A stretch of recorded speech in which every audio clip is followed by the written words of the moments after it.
معزز و مکرم علماء کرام، دینی بھائیوں، دوستوں، بزرگوں، اور جہاں تک میری آواز پہنچ رہی ہے پردہ نشین ماؤں اور بہنوں، اس وقت ہماری سب سے بڑی ضرورت یہ ہے کہ ہم اپنا اور آئندہ نسلوں کا ایمان محفوظ رکھ سکیں، ہمارا اور ہمارے بچوں کا، ہمارے نسلوں کا ایمان محفوظ رہے، ایمان سلامت رکھ کر ہم دنیا سے جائیں، یہ ہماری سب سے بڑی ضرورت ہے اور ہمارا سب سے اہم مقصد ہونا چاہیے۔ ہمارے آقا و مولا جناب محمد الرسول اللہ صلی اللہ علیہ وسلم نے ارشاد فرمایا تھا کہ ایک زمانہ آئے گا، صبح آدمی مومن ہوگا اور شام کو کافر ہو جائے گا، شام کو مومن ہوگا اور صبح کافر ہو جائے گا۔ یہ زمانہ ایسا ہی زمانہ آ چکا ہے۔ ہزاروں مسلم لڑکیاں کالج اور اسکولوں میں غیر مسلموں سے دوستی کر کے اور ان کے چکر میں پھنس کر اپنا ایمان ضائع کر دیتی ہے، اور اس طرح کے واقعات آئے دن ہم جو ہے واٹس ایپ میں، فیس بک میں، میڈیا میں سنتے اور دیکھتے رہتے ہیں۔ ہمارے ایک دوست نے بتایا کہ ایک لڑکا گھر سے اپنی ماں کو سلام کر کے کالج گیا، لیکن جب وہ کالج سے واپس گھر آیا تو اس نے سلام نہیں کیا۔ ان کی ماں جب اس کو ٹوکی کہ بیٹا آج تم نے سلام نہیں کیا، تو اس کے بیٹے نے صاف کہہ دیا کہ میں نہ سلام کو مانتا ہوں نہ اسلام کو مانتا ہوں۔ کہا کیوں؟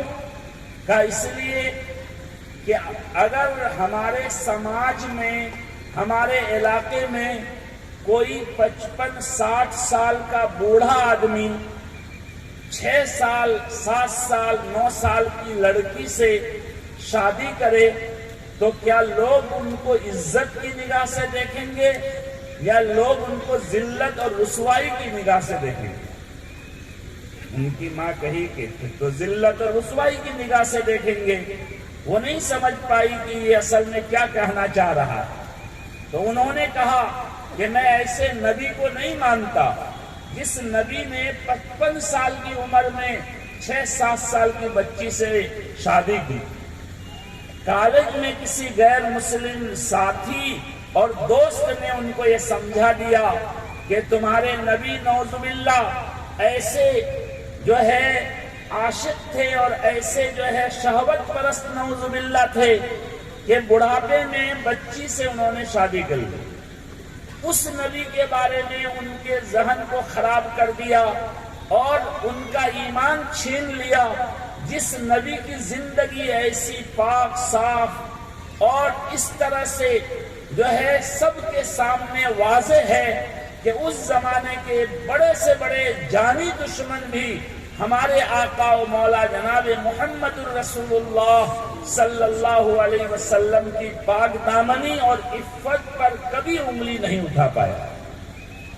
جو 25 سال کی عمر میں 40 سال کی بوڑھی عورت سے شادی کیے اور تقریباً 25-26 سال اسی بوڑھی عورت کے ساتھ گزار دیے، جب 50-51 سال کی عمر آپ کی ہوئی اور آپ کی پہلی بیوی ماں خدیجہ رضی اللہ عنہا کا انتقال ہو گیا تو آپ نے دوسری شادی اس سے زیادہ بڑی بوڑھی عورت ماں سودا رضی اللہ عنہا سے کیا، اور تقریباً 55-56 سال تک آپ کے ساتھ ایک ہی بیوی رہی۔ اس کے بعد آپ نے جو ہے اور شادیاں کی، 9 بیویاں آپ کے پاس ایک وقت میں رہی، لیکن یہ سب بڑھاپے کے زمانے میں۔ انسان شہوت پرست ہوتا ہے نعوذ باللہ، جو ہے جوانی کے زمانے میں 55 سال کے بعد جن کی پوری جوانی بے داغ گزری ہو وہ کیسے شہوت پرست ہو سکتا ہے؟ لیکن ان کے پاس علم نہیں تھا، دین نہیں تھا، نبی کا عشق نہیں تھا، نبی کی محبت نہیں تھی، ان کا دل اندھیرا تھا، اس لیے کالج جانے کے وقت وہ اسلام اور ایمان کی حالت میں گیا، اور دوپہر میں جب کالج سے گھر واپس آیا تو کفر کے ساتھ گھر واپس آیا۔ اس طرح کے کتنے واقعات ہیں۔ تو ہمارے آقا و مولا نے فرمایا تھا کہ ایک زمانہ ایسا آئے گا کہ آدمی صبح مومن ہوگا، شام کو کافر ہوگا، زبان سے لوگوں کے سامنے مومن ہوگا، لیکن ان کا دل کفر کی تاریکی اور کفر کے اندھیرے میں بالکل تاریک اور ظلمت کدہ بن جائے۔ یہ ایسا ہی زمانہ ہے۔ اس لیے میں نے آپ کے سامنے قرآن کریم کی جو آیت شریفہ تلاوت کی ہے، اس میں اللہ تعالیٰ نے 5 صفات بیان فرمائی ہے کہ اگر کوئی کھاٹی اور حقانی اور کامل مومن بننا چاہتا ہے تو وہ اپنے اندر 5 صفات پیدا کر لے، اور جس انسان کے اندر یہ 5 صفتیں پائی جائیں گی، اللہ نے اعلان کر دیا اولئک هم المؤمنون حقا، یہ حقانی مومن ہیں، یہ سچے مومن ہیں، یہ کھاٹی مومن ہیں، یہ اصلی مومن ہیں۔ اللہ نے پہلی صفت بیان کی انما المؤمنون الذین اذا ذکر اللہ وجلت قلوبهم، کہ ان کو اللہ سے اتنا تعلق ہو، اللہ سے ان کا ایسا کنیکشن مضبوط ہو کہ جب اللہ کا نام لیا جائے، اللہ کا ذکر کیا جائے، وہ خود اللہ کا ذکر کرے تو ان کا دل مچل جائے، ان کے دل میں ایک حرارت پیدا ہو جائے، ایک سرور اور خوشی کی کیفیت پیدا ہو جائے۔ اگر ان کی یہ کیفیت ہے تو اس کا مطلب وہ بالکل پکا مومن ہے۔ چنانچہ حضرت سیدنا ابراہیم خلیل اللہ علیہ السلام کا واقعہ ہے۔ اللہ کے جگری دوست حضرت ابراہیم علیہ السلام، جن کو خلیل اللہ کہا جاتا ہے، وہ بکریاں چرا رہے تھے۔ ہر نبی اپنے اپنے زمانے میں بکریاں چرائے ہیں، حضرت ابراہیم بھی بکریاں چرا رہے تھے۔ اللہ تعالیٰ نے فرشتے کو انسانی روپ میں، انسان کی شکل میں حضرت ابراہیم علیہ السلام کا امتحان لینے کے لیے بھیجا۔ اللہ نے اپنے فرشتے سے فرمایا کہ جاؤ میرے دوست ابراہیم کا امتحان لو، دیکھو میرے نام کی ان کے نگاہ میں کیا قیمت ہے، میرے نام کی ان کی نگاہ میں کیا اہمیت ہے۔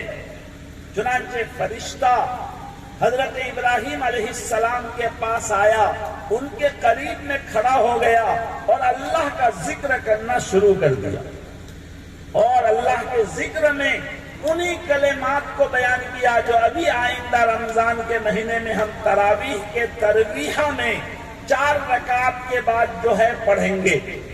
سبحان ذی الملک والملکوت، سبحان ذی العزت والعظمت والکبریاء والجبروت، اللہ کی بڑائی، اللہ کی عظمت، اللہ کی بزرگی جو ہے اس فرشتے نے ان کلمات کے ذریعہ بیان کیا۔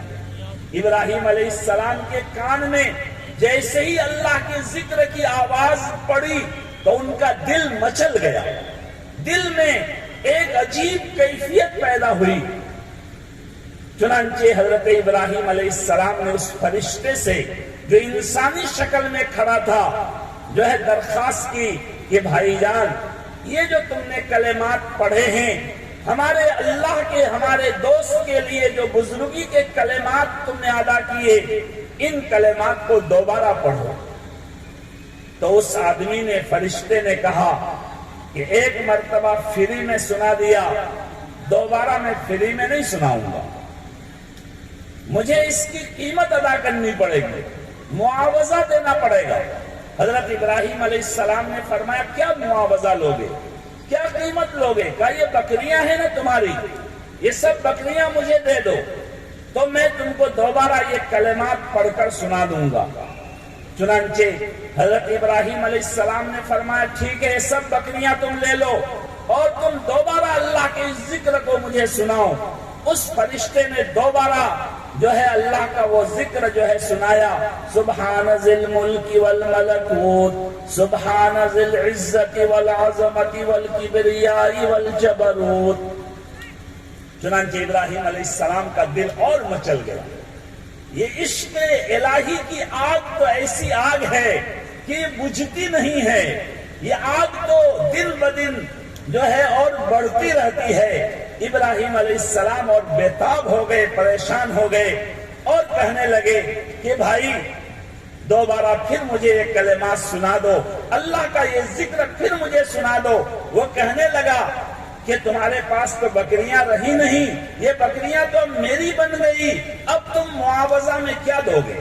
حضرت ابراہیم علیہ السلام نے فرمایا کہ دیکھو ان بکریوں کو چرانے کے لیے تم کو غلام کی چرواہے کی ضرورت ہے، میں تمہارا آج سے غلام بن جاؤں گا، تمہاری بکریاں میں چراؤں گا، میں تمہاری رکھوالی کروں گا، نوکری کروں گا، میں آج سے تمہارا نوکر اور غلام بن رہا ہوں، مجھے یہ کلمات پھر سنا دو۔ تب اس فرشتے نے حضرت ابراہیم علیہ السلام سے فرمایا کہ حضرت ابراہیم آپ اللہ کے خلیل ہیں، آپ اللہ کے دوست ہیں، میری کیا اوقات ہے کہ میں آپ کو اپنا نوکر بناؤں، آپ کو اپنا غلام بناؤں؟ مجھے تو اللہ نے امتحان کے لیے بھیجا تھا کہ جاؤ میرے خلیل کا امتحان لو، میرے خلیل کے دل میں میرے نام کی کتنی اہمیت ہے، کتنی عظمت ہے، کتنی قیمت ہے۔ آپ امتحان میں 100/100 نمبر حاصل کر لیے، کامیاب ہو گئے۔ تو میرے بھائیوں، اللہ کا ایسا تعلق ہمارے دل میں ہونا چاہیے کہ اللہ کا نام سننے سے ہمارے دل میں ایک سکون محسوس ہو، دل کی دنیا میں ایک حرکت پیدا ہو جائے، وجلت قلوبہم، دل دہل جائے۔ اگر یہ ہمارے دل میں اللہ کا تعلق ہے تو یقیناً ہم کھاٹی اور اصلی ایمان ہیں۔ لیکن ہمارا حال یہ ہے، کسی شاعر نے کہا ہے کہ منہ دیکھ لیا آئینے میں پر داغ نہ دیکھا سینے میں، جی ایسا لگایا جینے میں مرنے کو مسلمان بھول گئے۔ تکبیر تو اب بھی ہوتی ہے مسجد کے فضا میں اے انور، جس ضرب سے دل ہل جاتے تھے وہ ضرب لگانا بھول گئے۔ مسجد کے مائک میں آج بھی تکبیر بلند ہوتی ہے، اللہ اکبر اللہ اکبر، مگر جس ضرب سے لا الہ الا اللہ کے ضرب سے جو دل ہل جاتا تھا، آج وہ ضرب لگانا ہم بھول گئے۔ اس لیے میرے بھائیوں، اللہ کا ذکر، اللہ سے تعلق، اللہ سے محبت، اللہ سے عشق، اللہ کا نام سن کر ہم کو مزہ آئے تو اس کا مطلب یہ ہے کہ ہم کھاٹی اور اصلی مومن ہیں۔ کوئی کسی کے بارے کچھ نہیں کہہ سکتا، مجھے نہیں معلوم کہ آپ کے دل کی کیا کیفیت ہے، آپ کو نہیں معلوم کہ میرے دل کی کیا کیفیت ہے۔ ہم خود اپنے اپنے دل کو جھانک کر دیکھیں کہ کیا ہم کو اللہ کا ذکر کرنے میں مزہ آتا ہے یا گانا سننے میں مزہ آتا ہے، یا جو ہے موبائل میں گندی گندی چیزیں دیکھنے میں مزہ آتا ہے۔ اگر ہمیں اللہ کا ذکر کرنے میں مزہ آتا ہے، اللہ کا ذکر سننے میں مزہ آتا ہے، تو پھر ہمیں اللہ کا شکر ادا کرنا چاہیے کہ الحمدللہ ہم اصلی مومن ہیں۔ اور اگر ہمیں اللہ کا نام سننے میں مزہ نہیں آتا، اللہ کے دین کا تذکرہ سننے میں مزہ نہیں آتا، ہمیں تو کھیل کود میں مزہ آتا ہے، ہمیں تو کرکٹ کا میچ دیکھنے میں مزہ آتا ہے، ہمیں تو گانا سننے میں مزہ آتا ہے، ہمیں تو فلمی ہیروؤں کے ایکٹنگ کو دیکھنے میں مزہ آتا ہے، تو اس کا مطلب ہمارا ایمان اصلی نہیں ہے، ہم کھاٹی مومن نہیں۔ یہ ہم خود اپنے دل کا حساب کریں، دل کا محاسبہ کریں۔ اللہ تعالیٰ نے دوسری صفت حقانی مومنوں کی بیان کی، وَإِذَا تُلِيَتْ عَلَيْهِمْ آيَاتُهُ زَادَتْهُمْ ایمانا، جب قرآن کریم کی ان کے سامنے تلاوت کی جائے تو ان کا ایمان بڑھ جائے۔ ہم خود اپنے دل کا محاسبہ کریں کہ ہم تلاوت کرتے ہیں تو ہم کو اپنا ایمان بڑھتا ہوا نظر آتا ہے یا نہیں؟ ہم ہر دن 3 نمازوں میں امام کی قرأت اور تلاوت سنتے ہیں تو وہ قرآن سننے میں ہمارا ایمان بڑھتا ہے یا نہیں؟ اگر ہمارا ایمان بڑھتا ہے تو الحمدللہ ہم حقانی مومن ہیں، اصلی مومن ہیں۔ حدیث میں ہے کہ اللہ کے نبی محمد الرسول اللہ صلی اللہ علیہ وسلم ایک مرتبہ اپنے چہیتے شاگرد اور بہت قریبی صحابی عبداللہ ابن مسعود رضی اللہ تعالیٰ عنہ سے فرمانے لگے کہ عبداللہ تم مجھے قرآن سناؤ۔ حضرت عبداللہ ابن مسعود نے فرمایا یا رسول اللہ آپ پر تو قرآن اترتا ہے، آپ پر اللہ نے قرآن نازل کیا ہے، ہم آپ کو قرآن سنائیں۔ اللہ کے نبی نے فرمایا کہ عبداللہ میرا دل آج یہ چاہتا ہے کہ میں تم سے قرآن سنوں۔ حضرت عبداللہ ابن مسعود فرماتے ہیں کہ میں قرآن سنانے لگا، سناتے سناتے اللہ کے نبی نے فرمایا حسبک الآن، ابھی اتنا کافی ہے، بس کرو۔ جب آپ نے فرمایا حسبک الآن تو میں نے اپنی نگاہ اٹھا کر اللہ کے نبی علیہ السلام کے چہرے انور کو دیکھا تو دیکھا آنکھوں سے آپ کے آنسو کی لکیریں بہہ رہی، آپ کا پورا چہرے مبارک داڑھی مبارک تر ہے۔ قرآن سن کر دل دہل گیا، ایمانی کیفیت جاگ گئی۔ جو دل میں ایمانی کیفیت کی حرارت پیدا ہوئی اس کا اثر آنکھوں سے ظاہر ہونے لگا، آنکھوں سے آنسوؤں کی لکیریں بہہ گئی۔ تو اگر واقعتاً قرآن سے ہم کو اتنا تعلق ہے، قرآن سن کر ہمارا ایمان بڑھتا ہے تو ہم اپنے ایمان کا جو ہے شکر ادا کریں کہ الحمدللہ ہم اصلی مومن ہیں۔ یہ بھی کیفیت ایسی ہے کہ ہم آپ کے بارے کچھ نہیں کر سکتے، آپ میرے بارے کچھ نہیں کہہ سکتے۔ ہر آدمی اپنے اپنے دل کا حساب لگائے، اپنے اپنے دل کا محاسبہ کرے۔ ہاں اتنی بات ہے کہ کچھ چیزیں بہت ظاہر ہوتی ہے کہ ہمارا قرآن سے کتنا تعلق ہے ہم خود سمجھ سکتے ہیں۔ ہم ہر دن قرآن کی کتنی تلاوت کرتے ہیں، ہم قرآن کریم کو جو ہے طاق میں اٹھا کر رکھ دیے ہیں شب برات کے لیے، رمضان کے مہینے کے لیے، یا ہر دن قرآن کی تلاوت کرتے ہیں۔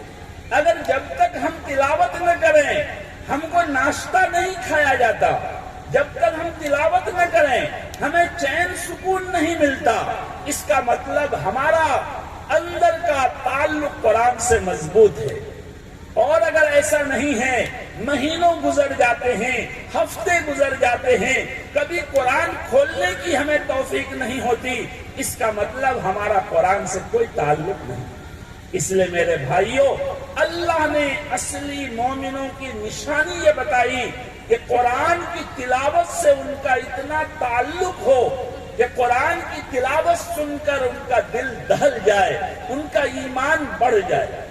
اس لیے ہم قرآن کریم کا اہتمام سے تلاوت کریں، دل لگا کر تلاوت کریں، قرآن سے ہم کو اتنا اچھا تعلق ہو جائے کہ ہر وقت قرآن سننے اور پڑھنے کو جی چاہے، قرآن سننے میں ہم کو مزہ آنے لگے، قرآن پڑھنے میں ہماری ایمانی کیفیت بڑھنے لگے۔ 3 نمبر صفت اللہ نے بیان کی، وَعَلَىٰ رَبِّهِمْ يَتَوَكَّلُونَ۔ جو اصلی مومن ہوتے ہیں وہ اپنے پروردگار پر ہی بھروسہ کرتے ہیں، ان کا بھروسہ دکان پر نہیں ہوتا، ان کا بھروسہ زمین پر، کھیتی پر، ملازمت پر، دنیا کے اسباب پر نہیں ہوتا، بلکہ ان کا ہمیشہ بھروسہ اللہ پر ہوتا ہے۔ توکل کس کو کہتے ہیں؟ اس کا نام توکل نہیں ہے کہ ہم اسباب ہی اختیار نہ کریں، دکان ہی نہ کھولیں، کھیتی ہی نہ کریں، محنت مزدوری ہی نہ کریں کہ ہم توکل کر رہے ہیں اللہ پر۔ نہیں، ہمارے آقا و مولا جناب محمد الرسول اللہ صلی اللہ علیہ وسلم نے فرمایا کہ اعقل و توکل، اونٹ کی رسی کھوٹا سے باندھ دو پھر اللہ پر بھروسہ کرو۔ دکان کھولو، دکان میں بیٹھو، کھیتی کرو، اناج اور پودا لگاؤ، بیج بو، لیکن تمہارا بھروسہ اللہ پر ہو، تمہاری نگاہ اللہ پر ہو۔ جیب میں حلال مال موجود ہے، لیکن یہ یقین ہے کہ اس مال سے ہم کچھ نہیں کر سکتے جب تک اللہ نہ چاہے۔ اس کا نام توکل ہے۔ جیب میں 1 ٹکا بھی نہیں ہے، 1 روپیہ بھی نہیں ہے، کہہ رہے میرا اللہ پر بھروسہ ہے۔ تو اللہ پر بھروسہ نہیں کرو گے تو اور کیا کرو گے؟ کچھ تو ہے ہی نہیں تمہارے پاس۔ اس لیے یہ اچھی طرح یاد رکھیے، بعض لوگ توکل اس کو سمجھتے ہیں کہ دنیا کے اسباب نہ کریں، محنت مزدوری نہ کریں، اس کا نام توکل ہے۔ چنانچہ ہمارے مدرسے میں ایک بہت مربی بوڑھے استاد تھے، انتقال کر گئے۔ ان کا بیٹا کپڑے کی دکان کرتا تھا، بازار مارکیٹ میں کپڑے کی دکان کا گٹھڑ لے جا کر بیچتا تھا اور اچھی کمائی تھی۔ وہ چلہ میں گیا، اچھی بات ہے، جماعت سے کے برکت سے کتنے گنڈے ولی بن گئے، کتنے شرابی جواری جو ہے نمازی بن گئے، بہت اچھا کام ہے۔ لیکن ان کی غلط تربیت ہو گئی چلہ میں۔ وہ آنے کے بعد دکانداری چھوڑ دیا اور کہنے لگا کہ اللہ روزی دیتا ہے، اللہ چاہے گا تو بغیر جو ہے دکان کے بھی روزی دے گا۔ ان کے ابا نے مجھے کہا کہ میرے بیٹا کو ذرا سمجھائیے، کتنا اچھا ان کا کاروبار چلتا تھا، اب وہ دکان ہی نہیں کر رہا ہے، ہر وقت مسجد میں رہتا ہے۔ خیر ان کو بلا کر سمجھایا گیا کہ بھائی اس کا نام دین نہیں ہے، اس کا نام توکل نہیں ہے۔ ہمارے آقا و مولا جناب محمد الرسول اللہ کی سنت اور سیرت کو دیکھو۔ بالکل بچپنا کا ایک واقعہ بتا رہا ہوں۔ اللہ کے نبی علیہ السلام کے ابا تو بالکل بچپنا ہی میں انتقال کر گئے تھے، در یتیم تھے، دادا نے پرورش کی تھی۔ ابھی بچے ہی تھے کہ دادا کا بھی وصال ہو گیا، تو چچا ابو طالب نے ان کی پرورش کی ذمہ داری اپنے سر لی۔ بھتیجا کو لے کر گھر میں گئے کہ آج سے تم میرا بیٹا ہو، جو گھر میں جو میرے بچے کھائیں گے وہ تم بھی کھاؤ گے، اور میرے بچے بھوکے رہیں گے تم بھی بھوکا رہو گے۔ ہمارے آقا نے دیکھا کہ چچا محبت میں تو مجھے اپنے گھر لے آئے، لیکن چچا کے گھر کا حال بھی اچھا نہیں، کمائی کم ہے، کھانے والے افراد زیادہ ہیں، خرچہ زیادہ ہے، آمدنی کم ہے۔ تو ہمارے آقا و مولا جناب محمد الرسول اللہ صلی اللہ علیہ وسلم مکہ کے بہت سارے لوگوں سے معاملہ طے کیے کہ تمہارے گھر میں 10 بکریاں ہیں، میں صبح لے جاؤں گا اور گھاس کھلا کر چرا کر شام کو تمہارے گھر لا کر دوں گا، تم مجھے اتنا آنا، اتنا قیراط، اتنا پیسہ دے دو۔ اس طرح سے لوگوں کی بکریاں چراتے اور شام کو گھر پہنچا کر 2 آنا، 4 آنا، 10 آنا پیسے جو ہے وصول فرماتے اور وہ پیسے اپنے چچا کو لے جا کر دیتے۔ چچا پر بوجھ نہیں بنے۔ چچا نے کبھی نہیں کہا تھا کہ تم مجھے کما کر کھلاؤ، لیکن اللہ کے نبی علیہ السلام کی یہ سنت ہے کہ ہم اپنے ماں باپ پر بوجھ نہ بنیں۔ اللہ نے جب ہم کو موقع دیا ہے تو محنت کریں، حلال روزی کمائیں، لیکن توکل کریں اللہ پر۔ جیب میں پیسے ہوں لیکن یہ یقین ہو کہ ان پیسوں سے کام نہیں ہوتا۔ اسباب ہیں مگر یہ یقین ہے کہ اسباب سے کام نہیں ہوتا، کام تو اللہ کی مشیت اور چاہت سے ہوتا ہے۔ اس کا نام توکل ہے۔ وَعَلَىٰ رَبِّهِمْ يَتَوَكَّلُونَ۔ ایسا ہو سکتا ہے کہ ایک آدمی بالکل گداگر ہے، کنگال ہے، فقیر ہے، ان کے پاس کچھ نہیں ہے، لیکن ان کے دل میں توکل کا ادنا درجہ بھی نہیں۔ اور ایک آدمی کروڑوں میں کھیلتا ہے لیکن وہ بہت بڑا متوکل ہے۔ کروڑوں مال ہونے کے باوجود ان کا یقین ہے کہ میرے ان اسباب اور فیکٹریوں سے کچھ نہیں ہوگا، اللہ جو چاہیں گے وہ ہوگا، تو وہ توکل کرنے والا ہے۔ اور ان کے جیب میں بالکل پیسے نہیں، لیکن ان کی نگاہ اسباب پر ہے، لوگوں کے جیب پر ہے، لوگوں کے سامنے ہاتھ پھیلاتا ہے، یہ یقین ان کے دل میں پیدا نہیں ہوا کہ اللہ جو چاہے وہ ہوتا ہے، تو وہ متوکل توکل کرنے والا نہیں۔ تو اصلی ایمان والوں کی 3 نمبر نشانی اللہ نے بیان کی، وَعَلَىٰ رَبِّهِمْ يَتَوَكَّلُونَ۔ 4 نمبر نشانی بیان کی، الَّذِينَ وَمِمَّا رَزَقْنَاهُمْ يُنْفِقُونَ۔ جو اصلی مومن ہوتے ہیں وہ ہمارے دیے ہوئے مال کو خرچ کرتے ہیں، ہمارے دیے ہوئے مال سے زکوٰۃ ادا کرتے ہیں، ہمارے دیے ہوئے مال سے صدقہ فطر ادا کرتے ہیں، ہمارے دیے ہوئے مال سے رشتہ داروں کے ساتھ اچھا سلوک کرتے ہیں، ہمارے دیے ہوئے مال سے مہمان نوازی کرتے ہیں، ہمارے دیے ہوئے مال سے دین میں جو ہے خرچ کرتے ہیں، مدرسے میں، مسجد میں، دین کے کاموں میں، جلسہ میں چندہ دیتے ہیں۔ وَمِمَّا رَزَقْنَاهُمْ يُنْفِقُونَ۔ اگر یہ بات ان کے اندر ہے تو اس کا مطلب ان کے دل میں ایمان ہے۔ اگر اللہ پر یقین نہیں ہوتا تو اللہ کے گھر کے بنانے میں وہ چندہ کیوں دیتا؟ جیب سے پیسے نکالنا کوئی آسان کام نہیں ہے۔ ان کے جیب سے وہ پیسے نکال کر مسجد میں دے رہا ہے، مدرسے میں دے رہا ہے، دین کے کام میں دے رہا ہے، اس کا مطلب ان کے دل میں اللہ پر یہ ایمان ہے، ان کے دل میں یقین ہے۔ تو اللہ نے 4 نمبر نشانی بیان کی، وَمِمَّا رَزَقْنَاهُمْ يُنْفِقُونَ، اور 5 نمبر نشانی بیان کی کہ الَّذِينَ يُقِيمُونَ الصَّلَاةَ، وہ نماز قائم کرتے ہیں۔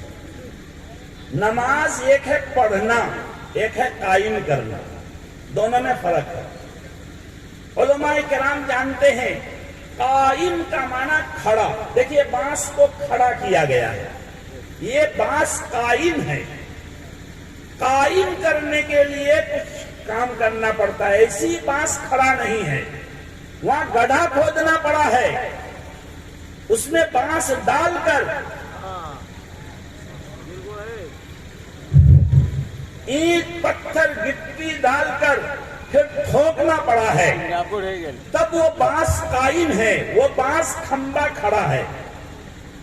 اور اگر آپ بانس کو لا کر کہیں ڈال دیں تو وہ بانس گرا دیے، بانس آ گیا، کھمبا آ گیا، مگر قائم ہونے کے لیے کچھ کرنا پڑے گا۔ تو ایک ہے نماز پڑھنا، نماز پڑھنے کے لیے کوئی شرط نہیں، آدمی جہاں چاہے نماز پڑھ لے، گھر میں پڑھ لے، لیکن نماز کھڑی کب ہوگی؟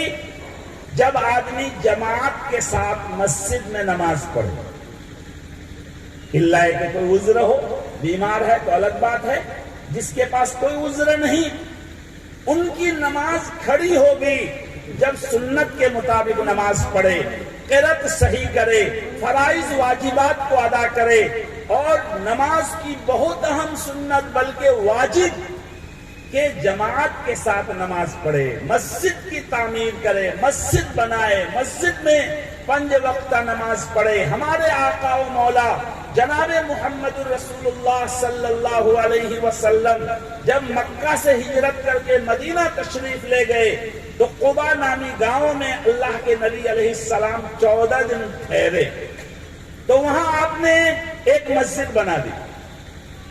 چنانچہ قبا میں بہت بڑی مسجد ہے، حاجی لوگ جب جاتے ہیں مدینہ منورہ تو قبا بھی ایک دن جاتے ہیں، وہاں بھی 2 رکعت نماز پڑھتے ہیں۔ اور ہمارے نبی کے زمانے میں جو جس جگہ مسجد بنی ہوئی تھی اوپر گنبد ہے، اور اس گنبد میں ایک شیشہ لگا ہوا ہے، سب لوگ نہیں جانتے، جانکار لوگ وہاں جا کر اگر دیکھیں اوپر تو ایک شیشہ نظر آئے گا، وہ شیشہ نشانی ہے کہ ہمارے آقا و مولا نے جو مسجد کی بنیاد رکھی تھی وہ اسی کے برابر میں رکھی تھی۔ تو مسجد قبا کی آپ نے تعمیر کی، پھر قبا سے آپ مدینہ شہر میں آئے تو سب سے پہلا کام آپ نے یہ کیا کہ مسجد نبوی بنائی۔ اب اس سے آپ اندازہ لگائیے کہ مسلمانوں کے لیے اپنے محلے میں اپنے گاؤں میں، اپنے شہر میں مسجد بنانے کی کتنی اہمیت ہے، یہ کتنی اہم سنت ہے۔ کیوں؟ اس لیے کہ جماعت کے بغیر نماز قائم نہیں ہوگی، نماز کھڑی نہیں ہوگی، اور نماز قائم نہیں ہوگی تو اصلی مومن نہیں بنے گا۔ اصلی مومن بننے کے لیے نماز کو قائم کرنا ضروری ہے۔ اسی لیے مسجد بنانے کی بڑی اہمیت ہے، بڑی فضیلت ہے۔ میں نے حدیث پڑھ کے سنائی کہ آقا و مولا جناب محمد رسول اللہ صلی اللہ علیہ وسلم نے فرمایا، جو آدمی اللہ کے لیے، اللہ کو خوش کرنے کے لیے، اللہ کو راضی کرنے کے لیے کوئی مسجد بنائے، چاہے چھوٹی سے چھوٹی مسجد بنائے، علماء نے لکھا ہے چاہے وہ مسجد پوری تو نہیں بنایا، تھوڑا سا شریک ہو گیا، ایک لاکھوں روپے کی مسجد بن رہی ہے، ہم 500 روپیہ چندہ دے دیے، تو بتائیے ہمارے حصے میں تو ایک دم چھوٹی سی مسجد آئی، اتنا ہی حصہ ہمارے پیسے سے جو ہے گویا کہ بنا ہے۔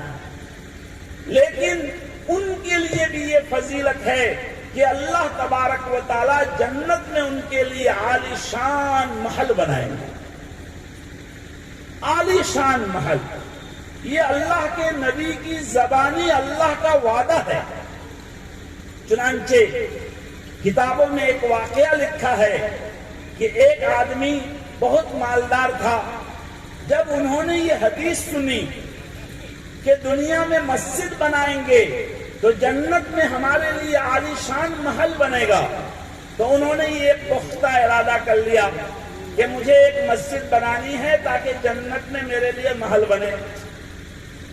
لیکن انہوں نے سوچا کہ مجھے اکیلے ایک مسجد بنانی ہے تاکہ جنت میں میرا جو محل بنے، میری باؤنڈری میں کوئی اور آدمی کا محل نہ ہو۔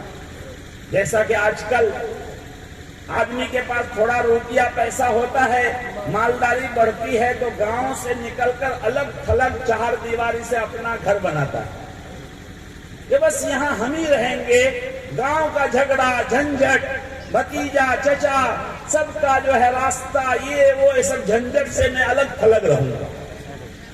تو انہوں نے بھی سوچا کہ جنت میں میرا جو محل بنے وہ اکیلا ہو، میری باؤنڈری میں اور کسی کا محل نہ ہو۔ چنانچہ انہوں نے ایک نیک صالح عالم دین سے یہ بات کی کہ حضرت مفتی ادریس صاحب مجھے ایک مسجد بنانی ہے، کسی جگہ ضرورت ہے تو بتائیے۔ مفتی صاحب نے اپنے علاقے میں جہاں ضرورت تھی بتایا، یہ فلاں جگہ ضرورت ہے۔ کہ بھائی کتنا پیسہ لگے گا؟ انہوں نے کہا کہ مثلا 10 لاکھ روپے میں مسجد بن جائے گی، 100-150 لوگ نماز پڑھ پائیں گے۔ انہوں نے کہا ٹھیک ہے، مگر میری ایک شرط ہے کہ اس مسجد کے لیے ایک پیسہ بھی آپ کسی سے چندہ نہیں لیں گے، اس مسجد میں جتنا خرچہ ہوگا وہ میں اکیلا دوں گا۔ چنانچہ آج باہر کے بہت سارے لوگ اس طرح کی شرط لگا کر مسجد بنواتے ہیں کہ بھائی مسجد ہم بنائیں گے مگر اس کے چندہ نہیں ہونا ہے، جو خرچہ ہوگا میں اکیلا دوں گا۔ چنانچہ انہوں نے بات چیت طے کر لی، مفتی صاحب نے جو ہے ایک جگہ مسجد بنوا دی، مسجد بن کر تیار ہو گئی، افتتاح ہو گیا۔ اب انہوں نے اللہ کے سامنے صلاۃ الحاجت پڑھ کے دعا کی کہ اللہ آپ جانتے ہیں میں تو مسجد اسی لیے بنوایا کہ جنت میں میرے لیے محل بنے، اے اللہ اگر خواب میں مجھے وہ محل دکھا دیں تو مجھے بڑا سکون ملے گا۔ آپ تو مالک ہیں، میں تو بندہ ہوں، اگر آپ مجھے ایک خواب دکھا دیں مجھے سکون مل جائے تو اے اللہ آپ کا کیا بگڑے گا، آپ کے بندے کا بھلا ہو جائے گا۔ انہوں نے بہت گر گرا کر دعا کی، اللہ نے دعا قبول کر لی۔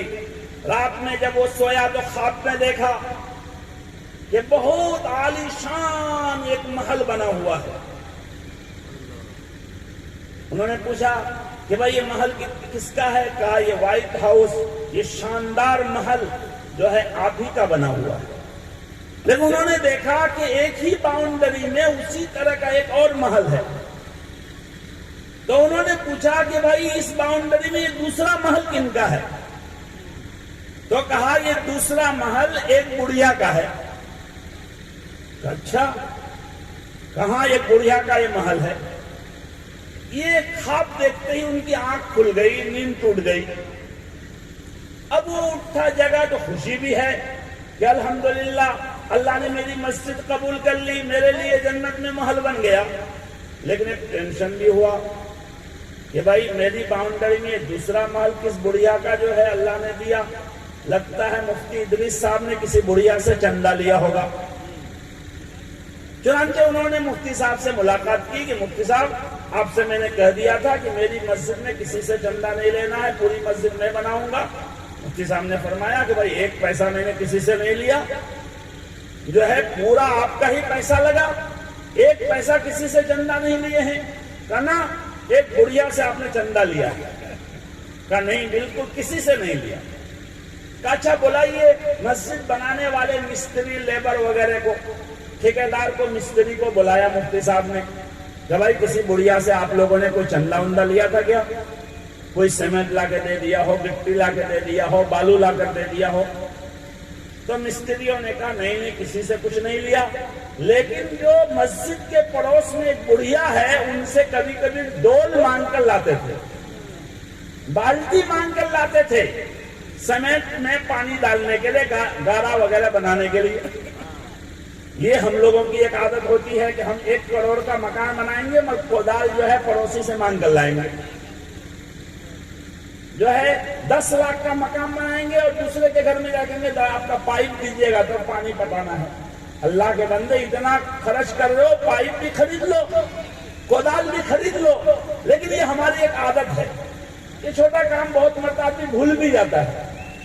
تو مستری نے کہا کہ ہم جو ہے کبھی کبھی بالٹی بڑھیا سے مانگ کر لیتے تھے جو مسجد کے قریب میں جو بڑھیا کا گھر ہے۔ تو انہوں نے کہا بس یہ لگتا ہے وہ محل اسی بڑھیا کے بالٹی کی وجہ سے اس بڑھیا کو ملا ہے۔ تو وہ آیا اس بڑھیا سے ملا، کہا امی جان آپ کے گھر میں ڈول ہے؟ کہاں ہے بیٹا؟ کہا کون ڈول ہے؟ دکھائیے۔ کہا یہ ڈول ہے۔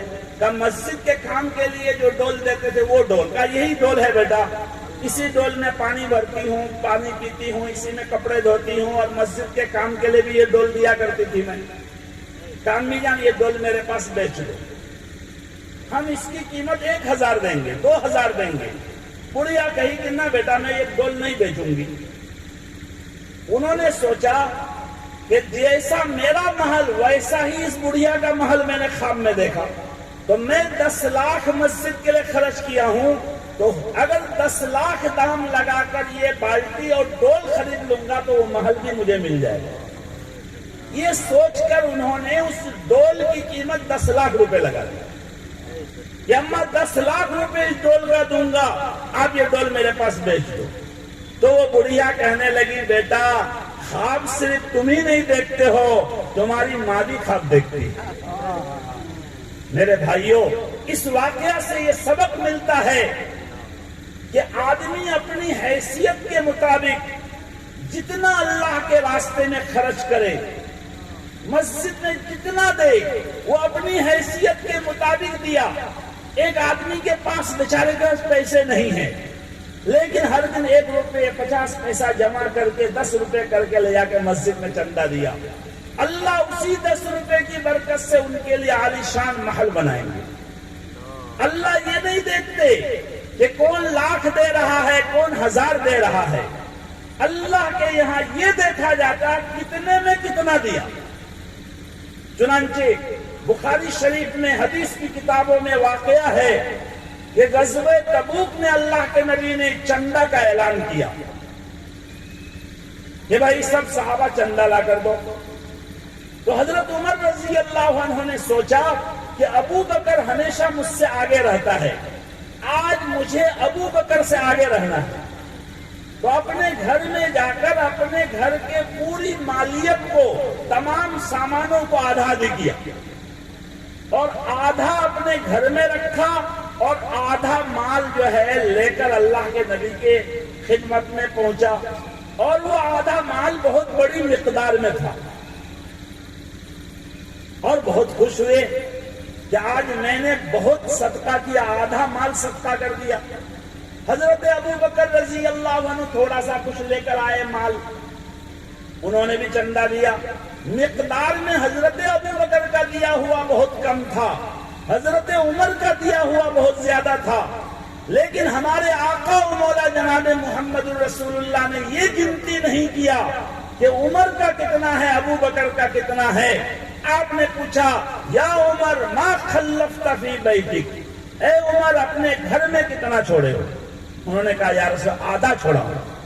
حضرت ابو بکر سے پوچھا ما ترکت یا ابا بکر فی بیتک, اپنے گھر میں کتنا چھوڑے ہو؟ انہوں نے کہا کچھ نہیں چھوڑا, میرے پاس جو کچھ تھا سب لا کر آپ کی قدموں میں گرا دیا. حضرت عمر فرماتے ہیں میں سمجھ گیا کہ اللہ کے نبی مجھے سبق سکھانا چاہ رہے ہیں کہ عمر ابو بکر کا کبھی مقابلہ نہیں کر سکتے ہو. ابو بکر اپنا کل مال لا کر میرے قدم میں گرا دیا, تم نے تو آدھا ہی دیا.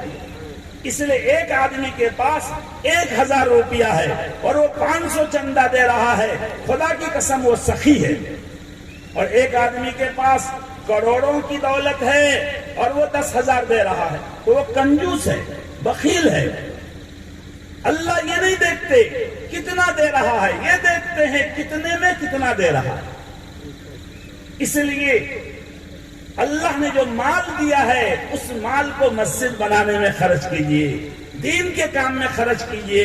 نماز قائم اسی وقت ہوتی ہے جب مسجد بنے, جماعت کے ساتھ مسجد میں نماز ہوگی تو ایمان والوں کی 5 نشانیوں میں 4 نمبر اور 5 نمبر جو نشانی ہے یہ ایسی نشانی ہے کہ آدمی خود جانے دوسرا نہ جانے, ایسا نہیں. 3 نشانیاں تو ایسی ہے کہ آدمی اپنے دل کا حال جانے گا کہ اللہ کے ذکر سے میرا دل دہلتا ہے کہ نہیں, قرآن کی تلاوت سن کر ایمان بڑھتا ہے یا نہیں, میرے دل میں اللہ کے پر بھروسہ کتنا ہے. یہ 3 نشانیاں مخفی پوشیدہ نشانیاں ہیں.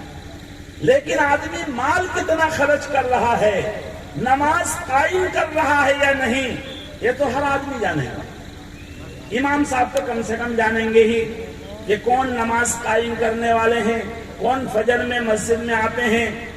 ورنہ ہماری مسجدوں کا حال یہ ہے کہ فجر کی نماز میں محراب بیچارہ ہمیشہ انتظار ہی میں رہتا ہے کہ امام صاحب میرے اندر کھڑا ہو. 3 آدمی ہوگا تب نہ امام صاحب محراب میں کھڑے ہوں گے, آگے بڑھیں گے, امام صاحب مؤذن صاحب فجر کی جماعت کرا دیں. تو نماز قائم کرنے والے وہ لوگ ہیں جو 5 وقت کی نماز سنت اور شریعت کے مطابق صحیح قرأت اور تلاوت اور آداب کی رعایت کرتے ہوئے با جماعت مسجد میں جا کر تو نماز قائم کرنے والا. یہ 5 نشانیاں جن کے پاس ہوگی, اللہ فرماتے ہیں اولئک هم المؤمنون حقا, یہی حقانی مومن ہیں, یہی کھاٹی مومن ہیں, یہی اصلی مومن. اچھا چلو بھائی 5 صفت ہم اپنے اندر پیدا کر دیے, حقانی مومن بن گئے, تو اب ملے گا کیا ہم کو ثمرہ اور اس کا بدلہ؟ اللہ فرماتے ہیں کہ اللہ کی طرف سے ان کی مغفرت ہوگی, اللہ کے یہاں ان کے درجات بہت بلند ہوں گے, اور اللہ کی طرف سے عزت والی روزی ان کو ملے گی. اولئک هم المؤمنون حقا لهم درجات عند ربهم ومغفرۃ ورزق کریم. چنانچہ حدیث میں آتا ہے کہ ایمان والے جن کے یہ اوصاف ہوں گے اللہ ان کی سیئات کو, گناہوں کو معاف فرما دیں گے. بخاری شریف کی حدیث ہے کہ ہر مومن کا حساب اللہ تعالیٰ پردے میں لیں گے, صرف عالم علماء کا ہی نہیں, ہر مومن کا حساب بند کمرے میں لیں گے, اور اللہ تعالیٰ گناہوں کو ان کو یاد دلائیں گے. یہ رجسٹر ہے تمہارے گناہوں کے, دیکھ لو میرے فرشتوں نے تو کوئی غلط لکھا نہیں ہے, یہ گناہ تم نے کیا کہ نہیں, یہ کیا کہ نہیں, یہ کیا کہ نہیں. وہ کہے گا اللہ سب کیا, فرشتہ نے کچھ غلط نہیں لکھا ہے, اور وہ سوچے گا کہ اب تو مجھے جہنم جانا ہی ہے. مگر اللہ کہیں گے او بندہ میں نے تمہارے ان گناہوں کو دنیا میں چھپایا تھا, تم میرے مومن بندے تھے, آج تمہیں کافروں کے سامنے رسوا اور ذلیل نہیں کروں گا, جاؤ میں نے سب گناہ معاف کر دیے. اور ایک حدیث میں تو یہاں تک ہے کہ اللہ کے بعض ایسے نیک بندے اور مومن بندے ہوں گے کہ اللہ ان کے کندھے پر اپنی قدرت کے ہاتھ رکھیں گے، جیسا ایک دوست ایک یار دوسرے یار کے کندھے پر ہاتھ رکھتا ہے، اور اللہ ان کے گناہوں کو یاد دلائیں گے۔ وہ بندہ جب سب گناہوں کا اقرار کر لے گا تو اللہ کہیں گے کہ اے بندہ، یہ سب گناہ میں نے تمہارا معاف کر دیا، اور ان گناہوں کو سیئات کو نیکیوں سے بدل دیا۔ یبدل اللہ سیئاتہم حسنات، برائیوں کو نیکیوں سے بدل دیا۔ تو وہ کہے گا کہ اللہ فلاں گناہ تو رہ گیا۔ جب دیکھے گا کہ گناہ کے بدلے بھی ثواب مل رہا ہے تو وہ خود اللہ سے کہے گا کہ اللہ فلاں گناہ بھی میں نے کیا تھا۔ یہ اللہ کی عنایت ہوگی۔ لہم درجات، اور اللہ کہیں گے جنت میں کہ تم چڑھتے جاؤ چڑھتے جاؤ۔ حافظ قرآن کے بارے میں تو آپ بار بار سن چکے ہیں کہ جنت میں جانے کے بعد بھی ان کا کتنا پرموشن ہوگا۔ اللہ کہیں گے قرآن پڑھتے جاؤ چڑھتے جاؤ، جہاں والناس آخری آیت پڑھو گے وہاں تمہارا مقام ہوگا۔ اور اللہ کے ان مومن بندوں کے لیے اللہ نے قرآن میں اعلان کیا ہے اولئک مع الذین انعم اللہ علیہم من النبیین والصدیقین والشہداء والصالحین، کہ وہ نبیوں کے ساتھ رہے گا، اللہ کے سچے بندوں کے ساتھ رہے گا، شہیدوں کے ساتھ رہے گا، نیک بندوں نیک لوگوں کے ساتھ رہے گا، اور عزت والی روزی ملے گی۔ دیکھیے، عزت کے ساتھ اگر کوئی دال روٹی کھلائے تو آدمی کا دل بہت خوش ہوتا ہے۔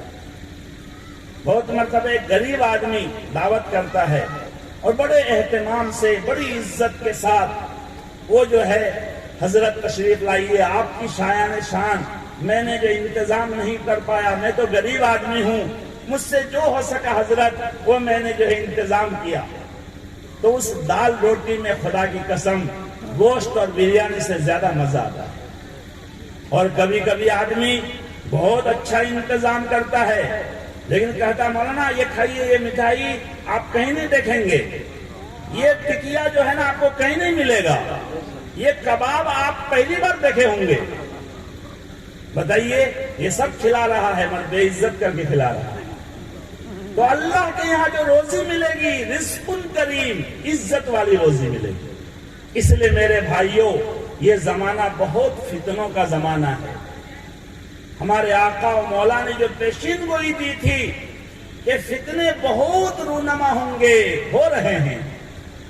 ان قریب اللہ نہ کرے، اللہ نہ کرے، اللہ ہمیں جو ہے وہ وقت نہ دکھائے، کیونکہ ہم اپنے ایمان پر مضبوطی کے ساتھ معلوم نہیں قائم رہ پائیں گے کہ نہیں۔ لوگ جیسا پیشین گوئی علامتوں کو دیکھ کر بتا رہے ہیں کہ ان قریب دجال کا ظہور کہیں ہو جائے، یہ بڑی نشانی ہوگی۔ اس لیے ایسے موقع میں ایمان سلامت رکھنے کی فکر کرنا یہ بہت ضروری ہے۔ اور یہ 5 نشانیاں میں نے خود قرآن کے جو ہے سے ترجمہ کر کے تشریح کر کے آپ کو بتایا کہ اللہ تعالیٰ ان 5 صفات پر وعدہ کر رہے ہیں کہ وہ پکے مومن ہیں، اللہ کی طرف سے پکے مومن کا مہر لگ رہا ہے۔ اور آخری بات کہ مسجد کی توسیع کا جو ہے کام ہو رہا ہے۔ مسجد کی توسیع کے لیے آپ حضرات محنت کر رہے ہیں، جلسہ کر رہے ہیں، جو ہے چندہ کر رہے ہیں، یہ بہت بڑی نیکی کا کام ہے۔ ہمارے آقا و مولا نے یہ کام کیا۔ یہ طریقہ ٹھیک نہیں کہ مسجد میں نماز ہم پڑھیں اور مسجد بنائے انگلینڈ کا آدمی آ کر۔ ایسی مسجدوں کی لوگوں کے دلوں میں قدر بھی نہیں ہوتی۔ اپنی جان اپنا مال لگ کر جو ہے جو مسجد بناتے ہیں اس کی ایک اہمیت دل میں ہوتی ہے، ایک قدر اس کی دل میں ہوتی ہے۔ اس لیے آپ حضرات ہمت کریں، اور میں نے جیسا کہ آپ کے سامنے بتایا کہ اپنی حیثیت کے مطابق آپ جتنا زیادہ خرچ کر سکیں تو یہ آپ کی سخاوت ہوگی۔ حیثیت ہے کروڑوں کی، شادی میں آپ خرچ کرتے ہیں 20 لاکھ، اور اللہ کے گھر بننے میں آپ خرچ دیتے ہیں 20 روپیہ، خدا کی قسم آپ سے بڑا کون کنجوس ہوگا؟ آپ اپنا مکان بناتے ہیں تو آپ جو 50 لاکھ کا مکان بنانا چاہتے ہیں، اور اللہ کے مکان، اللہ کے گھر بننے کا نمبر آتا ہے تو آپ 50 روپیہ چندہ دینا چاہتے ہیں۔ بتائیے کیا وہ گھر جو آپ بنا رہے ہیں وہ آپ کو جو ہے جنت میں پہنچائے گا؟ وہ آپ کے ساتھ ہمیشہ رہے گا؟ آج آپ کی اور ہماری آنکھ بند ہو جائے تو ہماری بیوی، ہمارے بچے جو ہے نہیں چاہیں گے کہ 24 گھنٹہ ہماری لاش وہاں رہے، سب کو فکر ہوگی جلدی بھگاؤ جلدی بھگاؤ۔ اور مرنے کے بعد تو دور کی بات ہے، یہ تو اتنا برا زمانہ چل رہا ہے، ایسے بھی واقعات ہو رہے ہیں کہ باپ نے گھر بنایا لاکھوں روپے خرچ کر کے، بڑھاپے میں بیٹا نے ان کو کان پکڑ کے گھر سے نکال دیا۔ بیٹے مزے لے رہے ہیں، جو بہترین پختہ گھر میں رہ رہے ہیں، اور بیچارہ بوڑھا باپ باہری بیٹھک میں، باہر کے جو پھوس کے گھر میں، بوڑھی ماں جو ہے گرمی والے ٹین والے پورے پرانے مکان میں، چولہا گھر کے پاس جو ہے زندگی گزار رہی ہے۔ خدا کی قسم آپ بھی دیکھیں گے، ہم نے اپنی آنکھوں سے ایسے واقعات دیکھے۔ اسی لیے جو ہے کن کے لیے کیا کر رہے ہیں، اپنے لیے بھی کچھ کیجئے۔ جو اللہ کے راستے میں خرچ کریں گے وہ آپ کے لیے ہوگا، جو چھوڑ کے جائیں گے وہ وارثوں کے ہوں گے۔ اس لیے آپ لوگ جو مسجد کی توسیع کا کام ہو رہا ہے اس میں دل کھول کر جو ہے حصہ لینے کی کوشش کیجئے، اور جو ہے یہ سوچئے کہ یہ ایک موقع ہے صدقہ جاریہ بنانے کا۔ جب تک مسجد میں نماز پڑھی جائے گی آپ کے لیے ایک صدقہ جاریہ بنے گا، جنت میں تو محل بنے گا ہی، آپ کو ثواب ملتا رہے گا ملتا رہے گا۔ کل اگر مسجد بن کر تیار ہو گئی، آپ چاہیں کہ آپ صدقہ جاریہ کا کام کریں تو آپ کے لیے موقع ہی ختم ہو جائے گا۔ آپ کے سامنے میں آپ خود دیکھیں گے آپ کا پیسہ لگ رہا ہے، اس لیے یہ بہت موقع غنیمت ہے، اس کو آپ ہاتھ سے جانے نہ دیں۔ اللہ تبارک و تعالیٰ سے دعا ہے کہ اللہ تعالیٰ ان ایمانی صفات کو ہمارے اندر اتارنے کی توفیق عطا فرمائے، اور جو مسجد کی توسیع کے سلسلے میں جو ہے جلسہ قائم کیا گیا ہے اس میں آپ لوگ بڑھ چڑھ کر حصہ لیں۔ جب جلسہ کمیٹی کے سامنے تحریک ہو چندہ کی تو آپ اس سے پہلے ہی اپنے دل و دماغ کو تیار رکھیں کہ انشاءاللہ اس میں ہم زیادہ سے زیادہ حصہ لیں گے۔ اور یاد رکھیے کبھی کبھی ایسا ہوتا ہے کہ ایک ٹائم میں دل میں آتا ہے کہ اچھا میں 5000 چندہ دوں گا، آدھا گھنٹہ کے بعد سوچتے ہیں 4000 دے دیتا ہوں، پھر اور آدھا گھنٹہ کے بعد سوچتے ہیں 2000 دے دوں گا۔ اسی لیے جب نیک کام کا کوئی ارادہ ہو آدمی کو چاہیے فوراً پیسہ الگ کر لے، کسی نہ کسی کو گواہ بنا دے کہ بھائی میرے دل میں ارادہ ہوا میں 5000 روپے مسجد میں چندہ دوں گا، تو اب شیطان بہکا نہیں پائے گا۔ ایک اخیر میں ایک قصہ سنا کر میں اپنی بات پوری کر رہا ہوں۔ ایک بزرگ کا واقعہ، استنجا کرنے گئے اور استنجا خانہ سے ہی چلا کر اپنے خادم کو کہے کہ دیکھو میرا فلاں کپڑا جو ہے صدقہ کر دینا۔ تو خادم نے کہا حضرت آپ بیت الخلاء میں بھی جا کے چلاتے ہیں، لوگ سنیں گے کیا کہیں گے، آپ یہ بات تو باہر آ کے بھی مجھے کہہ سکتے تھے۔ تو حضرت نے فرمایا دیکھو بھائی مجھے اپنے دل پر اطمینان نہیں تھا کہ باہر آنے کے بعد میرے دل میں یہ کیفیت باقی رہے گی صدقہ کرنے کی، اس لیے جیسے ہی یہ کیفیت میرے دل میں آئی اور مجھے ارادہ ہوا تو میں نے تم کو آواز لگا کر کہہ دیا، اب تم کو گواہ بنا دیا، اب دل جو ہے میرا ادھر ادھر نہیں جائے گا، بھٹکے گا نہیں۔ اس لیے آپ کے دل میں جو بھی نیک جذبہ ابھی پیدا ہوا ہو اس جذبہ پر آپ اپنے ساتھی کو گواہ بنا لیں، اور اس میں کم کرنے کی بات جب ذہن میں آئے تو سمجھیں کہ شیطان کی طرف سے۔ اللہ تبارک و تعالیٰ بہت آسانی کے ساتھ مسجد کی تعمیر کرائیں گے انشاءاللہ۔ بس اللہ آپ کو بھی اور اس کا حصے دار بنا دے اور زیادہ سے زیادہ حصہ لینے کی توفیق دے۔ وآخر دعوانا الحمدللہ رب العالمین۔